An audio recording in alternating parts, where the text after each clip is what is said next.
put in Estonia?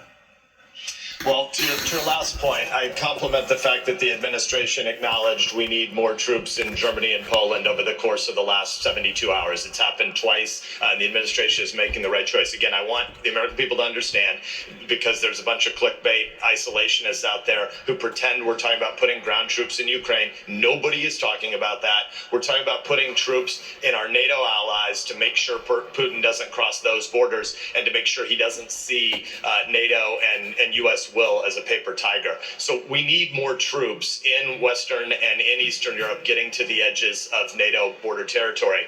But at the level of what weapons, I think it's probably best to let the Pentagon officials make those arguments. But we've seen in the past with Javelins and Stingrays, going back to 2014, we've never been urgent enough. And we need to make sure that none of the Ukrainian resistance fighters have any fear that they're possibly going to run out of ammo. Just real basic level stuff. You got grandmas trying to defend high-rises around the outskirts of Kiev this afternoon. And those folks need to know there won't be some dumb bureaucratic answer that says, well, we put in the requisite request form and then that had a process where there was a CR and 3 and 6 months later we still didn't get around to it. There needs to be an urgency, and the president needs to lead on that by saying the president should make the announcement today, to your question about the administration officials, that he's going to send up an emergency supplemental request for defense spending. Because they underfunded the Pentagon last year, we need to make sure they aren't short of cash as they need to get weapons to the Ukrainians this week and this month. David Ignatius is with us. David, I think we lost his picture, so I will ask you. We'll circle back to the China question, Senator Sass.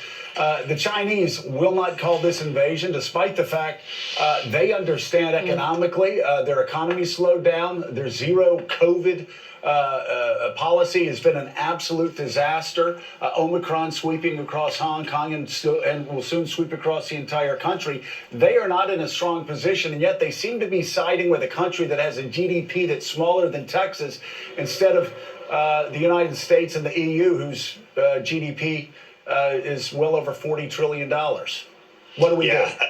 So, first of all, when you asked at the beginning of this segment, what do Nebraskans think or what do conservatives think on the ground, one of the sort of reasonable arguments you'll hear people say is, but isn't China our long-term threat? Isn't the expansionism of the Chinese Communist Party the number one geopolitical threat of the year 2030? And I think the answer to that is yes. And that, therefore, means not that you can be indifferent to Putin's invasion of Ukraine, but that you should be mindful of the fact that this invasion was green-lighted by Beijing.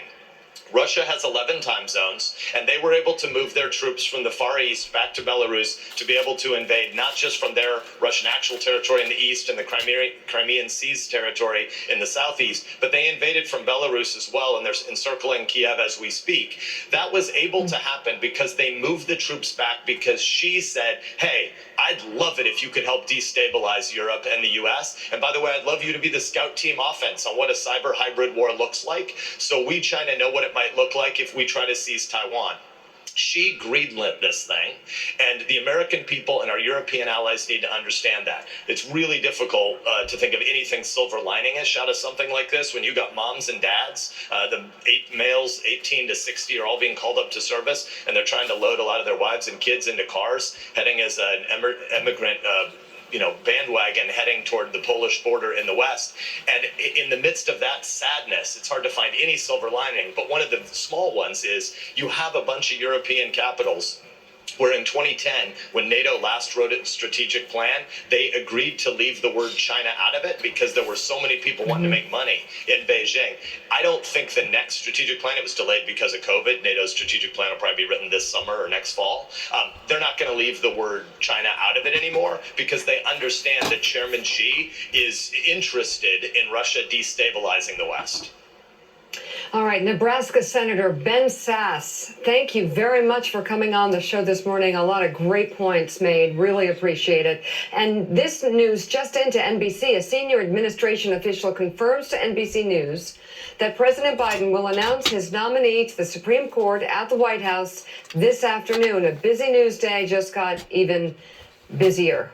We are back in a moment with former Secretary of State Hillary Clinton. Morning Joe is back in a moment.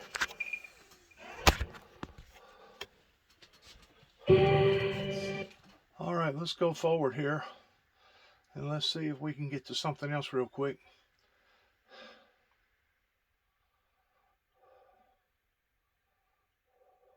All right, back up. Even I didn't realize this was going to come on that quick. I'm sorry. Let me back up. Back up. Come on. Right there. By war, if you could speak to President Putin now, what would you say? Please stop the war now. We are not enemies. all right, joining us now, former Secretary of State Hillary Clinton. It's very good to have you joining us this morning during this difficult time. I first want to ask you what you think of President Biden's response so far in terms of getting collaboration from our allies, as well as messaging the strategy to the nation. Well, Mika, I think that it has been well executed. There is no doubt that we were not in a position just a few years ago to rally anybody. And now with President Biden rallying NATO, rallying not only Western Europe and Eastern Europe, but far beyond those borders, to understand the very real threat that Vladimir Putin poses, and then to begin imposing sanctions that will ratchet up. And I think that is exactly what he should be doing. So, earlier in the show, Joe was talking about some of the impatience among reporters who were interviewing President Biden during his press conference about, what the response is going to be, how long this is going to take, if the strategy that the president has laid out will take months or a month even to see if it's going to work. I cannot hear you at all. Okay. I'm Can sorry. we make sure we're going to work on the audio for Secretary Clinton? I'm going to turn to David Ignatius as we work on that. And David, I guess my question to you, I will pose to Madam Secretary in just a moment. But what is it that can be done in the meantime as we wait for sanctions to work their way through the Russian system?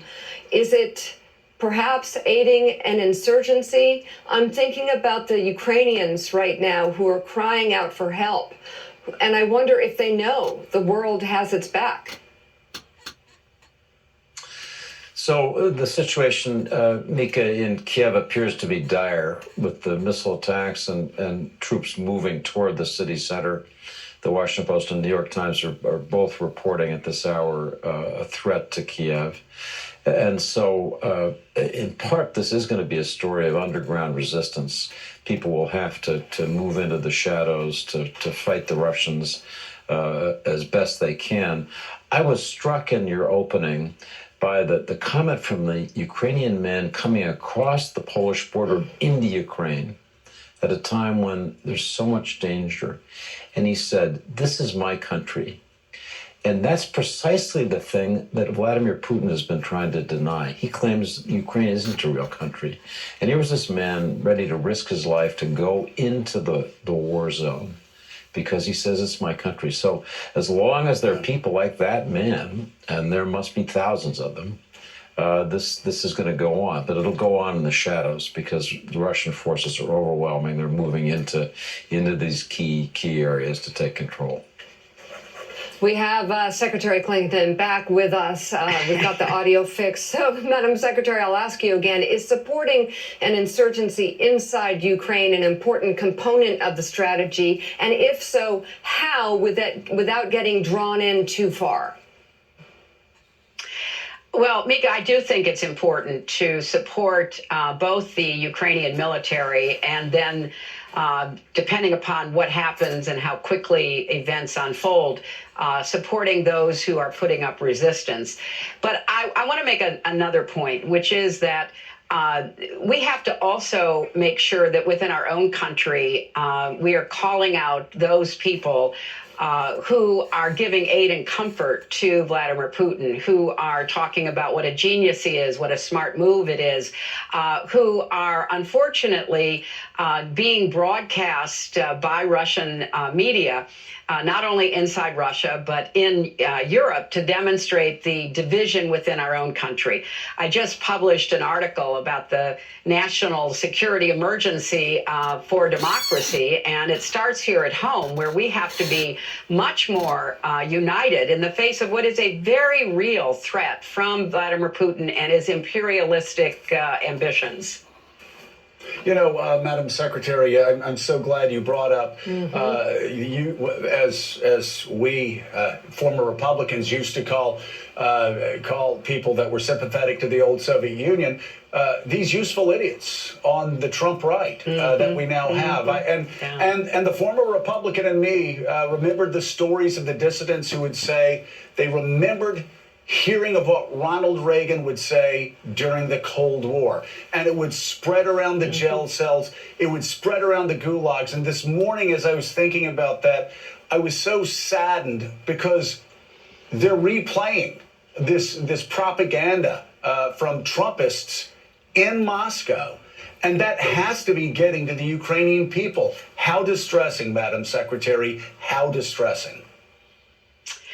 Well, Joe, as you know so well, we had a bipartisan agreement, a commitment starting after World War II with Harry Truman all the way until the Soviet Union collapsed, that we would stand with people who loved freedom like we do, that we would stand with the dissidents who were speaking out about human rights and against oppression and death at the hands of regimes that, the Soviet Union both executed themselves and supported elsewhere. So this is heartbreaking, but it's also dangerous. And I think it's time for what's left of the Republican Party that has any common sense, not just to say, okay, go help defend Ukraine against Putin, but to stand against those people in politics and government, in the media and elsewhere in our own country who are literally giving aid and comfort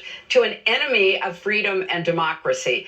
It can't continue because it plays right into the ambitions of not just Putin, but also President Xi of China to undermine democracy, to literally divide and conquer the West without ever invading us, but by setting us against each other. Well, you warned about this in 2016.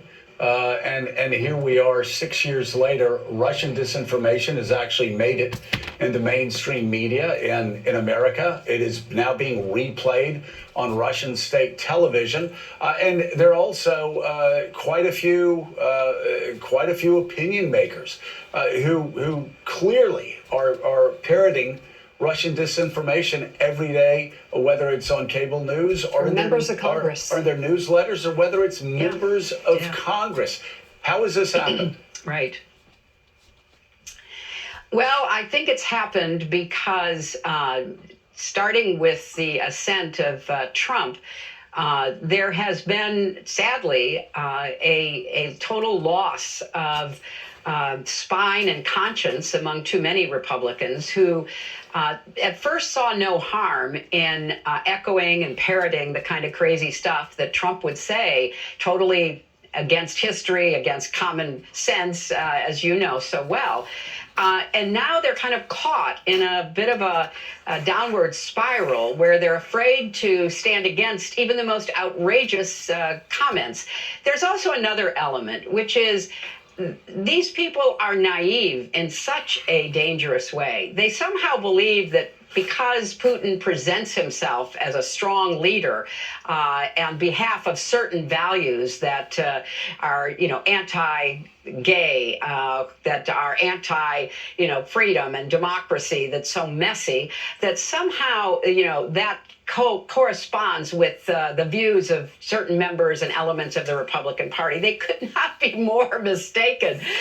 This man is not, he takes no prisoners. He kills them, he poisons them, he imprisons them, whatever. And I think the naivete that we saw starting with Trump, but which has now been accelerated, is really hard to understand, Joe. But nevertheless, we have to deal with it and we have to call it out. And more people in the press and in politics need to be doing that. And for those who are watching who don't quite follow that logic about a certain element of the far right and Vladimir Putin, Mika, the same thing has been happening with Hungary, where these certain element of the Trump right are bowing down to a guy who is celebrating the collapse of Western democracy, of liberal democracy in Orban. Madam Secretary, your new piece for The Atlantic, you mentioned the piece is entitled "A State of Emergency for Democracy," and it really is. And in part, you write this: Republican leaders are abandoning core tenets of American democracy, even as the stakes in the global contest between democracy and autocracy are clearer and higher than any time since the end of the Cold War.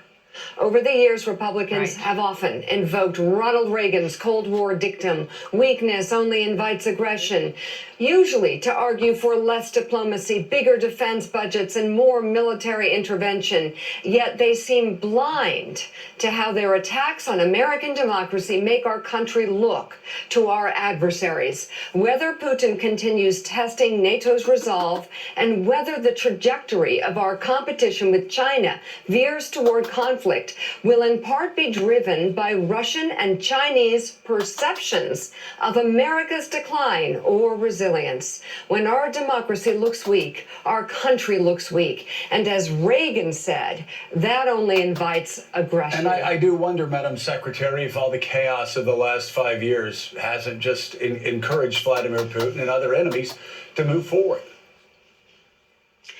Well, I think the answer to that is absolutely yes. And it's tragic because President Biden had to rebuild trust and confidence in NATO, in the United States.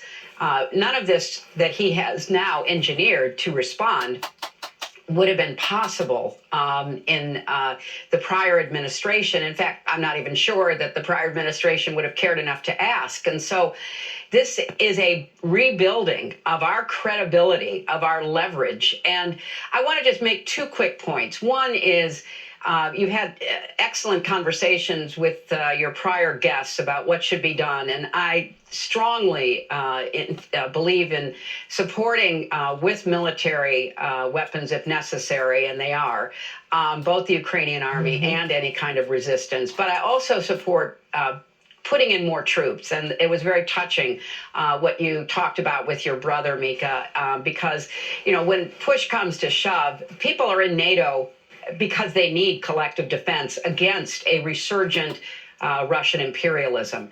The second thing is, I would hope that the administration and our European allies and others would move even more quickly to impose sanctions, not only on the economy of Russia, but also on individual actors within that economy, all the way up to Putin. I think that the only pressure that Putin would respond to, or that could have any kind of impact on his thinking, would be those who he relies on to launder his money, to keep the funding going into his secret accounts robust. We've got to go after those oligarchs who are supporting Putin financially. They need to pay a price, whether their yachts are seized or their homes are seized or whatever it might be to get their attention. This is a critical moment, and we've got to try to bring maximum pressure on Putin as quickly as possible. You know, David Ignatius, again, this is the second time we've heard this point this morning, because Putin cares about things like that. He may not care about his people starving or economies being, you know, destroyed, but he cares about his friends, his oligarchs, and his yachts.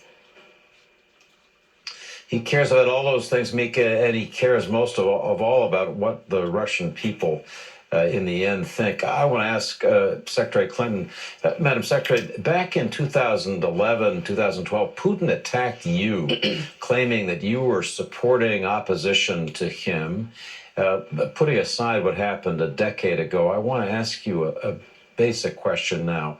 Are there ways that the United States can support those brave Russians who are now in the streets, reports say in 53 cities across Russia, protesting this war? What can we do as a country to encourage and support those people? David, that's a great question. And even though I did not encourage the demonstrations back in 2011, I did point out on behalf of our country that they were in response to what was an obvious effort by Putin to stay in power and to literally rig his elections. Now we are looking at Russians once again in the streets. They don't want a war with Ukraine. There's a lot of family and other connections between Russians and Ukrainians. I think we can have both, what I would argue for government support, but also non-governmental support. There were reports overnight that Anonymous, a group of hackers, took down Russian TV. I think that, people who love freedom, people who understand that, our way of life depends upon supporting those who believe in freedom as well, could be engaged in cyber support for those in the streets in Russia. We did some of that during the Arab Spring when I was Secretary of State. I think we could be also attacking a lot of the government institutions and again the oligarchs and their way of life through cyber attacks. And it will be difficult to get actual physical support, but I think we should be looking at that. I mean, the old days of Radio Free Europe and getting and beaming in accurate information into the homes of Russians. We should be doing everything we can now online to replicate that. It will be very difficult for Putin to plug all the holes in that dike. Information going into Russia about what Putin is actually doing with this unprovoked attack on Ukraine can keep people, energized. And I think that's something that we should be doing, as I say, both through our government, but also individuals who have the capacity to do that. Our tech companies should not be aiding Russia in this attack in any way. They should be aiding those who are standing for freedom, which, after all, is something that, they're supposed to be on the side of.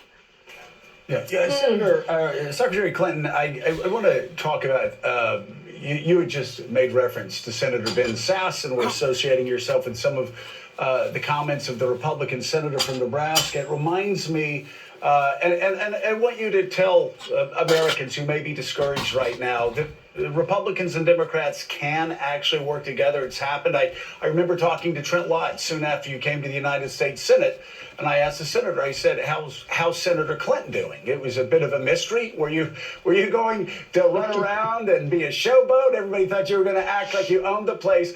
And Senator Lott looked at me and he said, Joe, she's a great colleague, one of the hardest working senators I've ever had the honor to work with. And I just can't say enough positive things about her. And of course, that was just about everybody's take who worked with you in the Senate. And we have seen Mitch McConnell saying he supports some things that Joe Biden has done. And we've seen some other Republicans line up. Of course, we also hear the attacks. We understand that's true. But can you just explain to the American people that behind the scenes, these senators, we have Senator Risch and Senator Menendez trying to find common ground. Can you give Americans hope that that really does happen behind closed doors in the Senate? Well, it certainly used to, and I hope it is now and will continue, Joe. And maybe this terrible aggression by Putin will stiffen the spines of a lot of Republicans in office who understand, you cannot continue to give Trump and his enablers a blank check, because they will lead us to a very bad place. And so I'm hoping that some of the examples you just mentioned will not only happen behind closed doors, but I would love to see some of the smart, articulate, Republican members of Congress go ahead and be more willing to take on the craziness on the far right. I mean, it is something that needs to happen. I mean, I can say from now till the cows come home and talk to half the country about how dangerous it is, what is happening in what used to be the Republican Party. But it would really be a profile in courage for some of these other Republicans to say, look, there are things I agree with, but I am not going to be on the side of Vladimir Putin, of Russian aggression. I am going to be on the side of America. We're going to pull the world together. We're going to show what we stand for. I think that's a winning argument. Now, will there be the crazies who keep yelling and screaming and talking the stuff they do on one of your competitor networks? Of course. But let's narrow that audience by getting voices out there that have credibility. And then let's show through the hard work behind the scenes what bipartisan foreign policy cooperation looks like. So there's some news this morning about China. We learned that China urged Russia and Ukraine to negotiate to address their problems. State TV cited President Xi Jinping as saying, following a phone call with Russian President Vladimir Putin. Now, that comes after China refused yesterday to call Russia's move into Ukraine an invasion. President Biden said yesterday any country that backs Russia's aggression would, quote, be stained by association. This morning, China's foreign ministry hit back, saying it will be countries who interfere in others' domestic affairs whose reputations would be stained. When asked yesterday if he wanted China to help isolate Russia, the president said he's, quote, not ready to comment on that. Curious what your thoughts are. And Madam Secretary, let's talk about China. They've sent mixed messages. Before the invasion, the foreign minister said that Russia should respect the territorial integrity of Ukraine and all countries, but they've been a bit mute since the invasion. What's your read on China? What should we do? Look, I think China is in a bit of a dilemma because it's clearly an extraterritorial invasion that Russia is carrying out against Ukraine. And, you know, China claims and has always argued that Taiwan, Tibet, Hong Kong have always been part of China, and therefore there are mixed signals that they have to contend with coming out of Putin's aggressive behavior. I think it's important for China to recognize that Europe in flames is not good for China. When I was negotiating the Iranian sanctions, I had, you know, a difficult set of conversations with the then Chinese foreign ministry officials because they got a lot of energy. They got a lot of gas and oil from Iran. They had, in their view, no dog in that hunt. But it became a very strong point that I could make that they also didn't want to see the Middle East in flames. They didn't want to see the Gulf states, Israel and others taking action against Iran to avoid a nuclear armed Iran or in response to Iranian aggression. I think the same argument should be made right now. No matter how ambitious she is for the future of China, and those ambitions are rather global, as we know, they cannot want to see war in Europe. So the more pressure that they can bring on Putin, the better. In my article that Mika referenced, I talk about how, you know, Putin and Xi may have slightly different agendas, but they are the same. They're against democracy. They're against freedom. But China's more cautious, and I think they have a longer game in mind. And it should be, I hope, apparent to them that they need to go even stronger in private against Putin in order to get this under control. So you've just pointed out one of the many different moving parts here. President Biden, of course, meeting with leaders of 30 nations today. And I just wonder how quickly can a strong response come together to stop the bloodshed, understanding that this is about getting the world community and getting our allies to join us in everything that we're talking about here? Well, I do think it'll take some time, but that's why I advocate ratcheting up the sanctions faster. I was very impressed to see a member of parliament in the UK Parliament stand in Parliament with the parliamentary protections that provides against defamation, and listing a lot of the oligarchs in the UK who have interfered in British politics, who have been in lockstep with some of the terrible things that Russia has done on British soil, like poisoning people, for example. I think we need to call the oligarchs out. We need to call them out by name. We need to go after their assets, whether it's a temporary suspension of access to assets like yachts and huge houses, or whatever other steps can be taken, like bank accounts. Because if we don't up the pressure now, whatever we are doing, which I think is absolutely right, to bring the world together, to bring more troops to protect our NATO allies, it will take longer, and Ukraine will be burning. Ukraine will be, devastated by a further Russian attack, because some of the attacks, as you heard from former Lieutenant Colonel Vindman and others, haven't gone as well as Russia wanted. That will only inflame them.